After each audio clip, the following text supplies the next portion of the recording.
రాష్ట్రంలో హోం విద్యాశాఖలకు ప్రత్యేక మంత్రులు లేకపోవడం దురదృష్టకరమన్నారు బీఆర్ఎస్ నేత ఆర్ఎస్ ప్రవీణ్ కుమార్.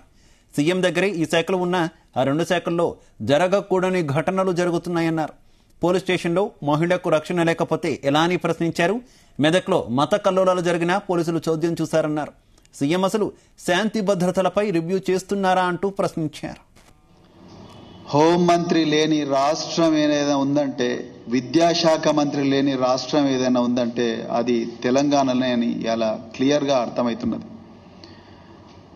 ముఖ్యమంత్రి చేతిలోనే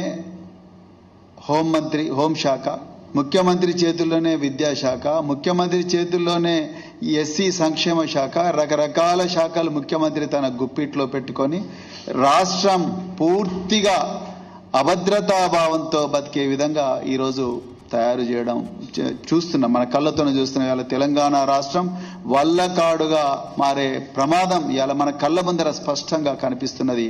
దానికి మరి ఇంతకుముందు మా గౌరవ ఎక్స్ఎమ్మెల్యే కొల్లాపూర్ గారు